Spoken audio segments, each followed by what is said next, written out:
بسم اللہ الرحمن الرحیم۔ السلام علیکم ورحمۃ اللہ وبرکاتہ۔ القرآن والفرقان چینل کے ناظرین کو خوش آمدید۔ میں حافظ محمد آپ کی خیریت کے لیے دعا گو ہوں۔ میرے چینل میں آپ کو بہت ہی مستند اسلامی معلومات حاصل ہوں گی انشاءاللہ۔ آج ہم اپنے ناظرین کے لیے لائے ہیں سورۃ الفاتحہ، اس کا ترجمہ اور تھوڑا سا ان کی تفسیر۔ تو آئیے شروع کرتے ہیں۔ اعوذ باللہ من الشیطان الرجیم، بسم اللہ الرحمن الرحیم۔ الحمد للہ رب العالمین، الرحمن الرحیم، مالک یوم الدین، إياك نعبد وإياك نستعين، اهدنا الصراط المستقيم، صراط الذين أنعمت عليهم غير المغضوب عليهم ولا الضالين، آمین۔ صدق اللہ العظیم۔ ترجمہ: سب تعریفیں اللہ کے لیے ہیں جو پالنے والا سارے جہاں کا، بے حد مہربان، نہایت رحم والا، مالک روز جزا کا۔ تیری ہی ہم بندگی کرتے ہیں اور تجھ ہی سے مدد چاہتے ہیں۔ بتلا ہم کو راہ سیدھی، راہ ان لوگوں کی جن پر تو نے فضل فرمایا، جن پر نہ تیرا غصہ ہوا اور نہ وہ گمراہ ہوئے۔ اب تفسیر۔ الحمدللہ رب العالمین۔ اچھا، اس میں امام رازی رحمۃ اللہ علیہ نے رب العالمین کی تفسیر کرتے ہوئے حضرت ذو النورین مصری رحمۃ اللہ علیہ کا واقعہ نقل کیا ہے کہ وہ ایک دن کپڑے دھونے کے لیے دریائے نیل کے کنارے تشریف لے گئے۔ یکایک انہیں ایک موٹا تازہ بچھو دکھائی دیا جو ساحل کی طرف جا رہا تھا۔ جب وہ کنارے پہ پہنچا تو پانی میں سے ایک کچھوا نکلا اور سطح پر تیرنے لگا۔ بچھو نے جب اسے دیکھا تو وہ کود کر اس کی پشت پر سوار ہو گیا۔ کچھوا اسے لے کر دوسرے کنارے کی طرف چلا۔ حضرت ذو النورین رحمۃ اللہ علیہ فرماتے ہیں کہ میں تہبند باندھ کر دریا میں اتر گیا اور ان دونوں کو دیکھتا رہا یہاں تک کہ وہ دریا کے اس پار پہنچ گئے۔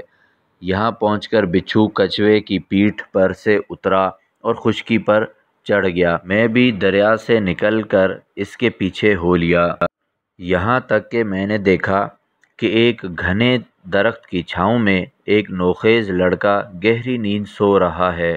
میں نے دل میں کہا کہ یہ بچھو دوسری طرف سے اس نوجوان کو کاٹنے آیا ہے۔ ابھی میں یہ سوچ ہی رہا تھا کہ اچانک مجھے ایک زہریلا سانپ دکھائی دیا جو پھن اٹھا کر لڑکے کی طرف بڑھ رہا تھا۔ لیکن ابھی وہ لڑکے کے پاس پہنچا ہی تھا کہ بچھو آگے بڑھا اور سانپ کے سر سے چمٹ کر بیٹھ گیا، یہاں تک کہ تھوڑی دیر میں سانپ مر گیا اور بچھو واپس کنارے کی طرف لوٹا۔ وہاں کچھوا اس کا منتظر تھا۔ اس کی پیٹھ پر سوار ہو کر وہ دوبارہ اس پار جا پہنچا۔ یہ ماجرا دیکھ کر میں نے چند اشعار پڑھے۔ میری آواز سن کر نوجوان جاگ اٹھا۔ میں نے اسے تمام قصہ سنایا۔ اس پر اس واقعے کا اتنا اثر ہوا کہ اس نے اپنے لہو و لعب کی زندگی سے توبہ کی اور تمام عمر سیاحت میں بسر کر دی۔ القرآن والفرقان کے ناظرین، تو دیکھیں کیسے اللہ رب العزت اپنے بندوں کو کس طرح بچاتا ہے کہ کہاں ایک بچھو کس جگہ سے چلا۔ دکھنے میں یہ آ رہا تھا کہ وہ بچھو جو ہے اس لڑکے کو مار دے گا، پر اللہ رب العزت نے اس کو بچانا تھا، تو کس طرح سے وہ سفر کر کے دریا کے اس پار گیا اور وہ جو سانپ جو ہے بچے کو کاٹنے کے لیے آ رہا تھا یا ڈسنے کے لیے آ رہا تھا، اس کو اس بچھو نے تمام کر دیا۔ یہ اللہ رب العزت کی قدرت ہے، اور یہ الحمدللہ رب العالمین، کیونکہ وہ سارے جہانوں کا مالک ہے، سارے جہانوں کا پالنے والا ہے۔ ایک روایت جو کہ صحیح مسلم میں حضرت ابو ہریرہ رضی اللہ تعالیٰ عنہ سے منقول ہے کہ رسول کریم صلی اللہ علیہ وسلم نے فرمایا کہ حق تعالیٰ شانہ نے فرمایا ہے کہ نماز یعنی سورہ فاتحہ میرے اور میرے بندے کے درمیان 2 حصوں میں تقسیم کی گئی ہے، نصف میرے لیے ہے اور نصف میرے بندے کے لیے، اور جو کچھ میرا بندہ مانگتا ہے وہ اس کو دیا جائے گا۔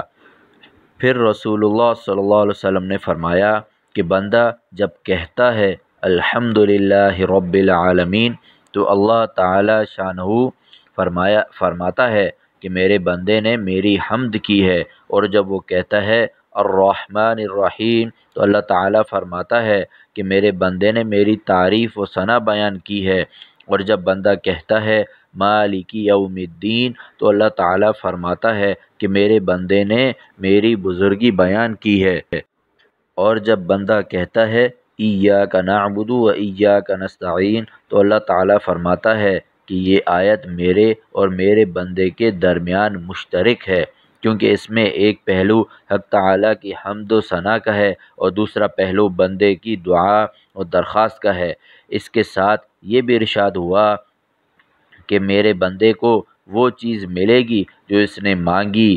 پھر جب بندہ کہتا ہے اہدنا الصراط المستقیم صراط الذین انعمت علیہم غیر المغضوب علیہم ولا الضالین، تو حق تعالی شانہ فرماتا ہے کہ یہ سب میرے بندے کے لیے ہے اور اس کو وہ چیز ملے گی جو اس نے مانگی۔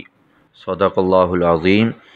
القرآن والفرقان چینل کے ناظرین، تو دیکھیں سورۃ الفاتحہ کتنے ذو معنی میں ہے کہ شروع میں اللہ رب العزت کی تعریف، پھر بندہ اپنی التجا کرتا ہے، تو کس طرح سے جو ہے نا اس میں پہلے اللہ رب العزت کی حمد و ثنا ہے، اور اس کے بعد ایاک نعبد و ایاک نستعین، یہ اللہ اور بندے دونوں میں مشترک ہے یہ آیت۔ اس کے بعد کی جو آیتیں ہیں وہ سارے بندے سے متعلق ہیں۔ اللہ پاک ہم سب کو اس پہ عمل کرنے کی توفیق عطا فرمائے۔ اس صورت کو اپنے جو ہے نا دعاؤں میں بھی ساتھ ساتھ استعمال کریں تاکہ آپ لوگوں کی دعا قبول ہو۔ اللہ پاک ہم سب کا حامی و ناصر ہو۔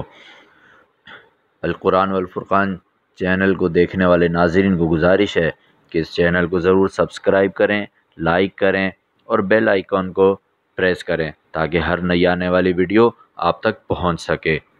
اب اگلے ویڈیو تک ہمیں دیجیے اجازت۔ اللہ حافظ، اپنا بہت خیال رکھیے گا۔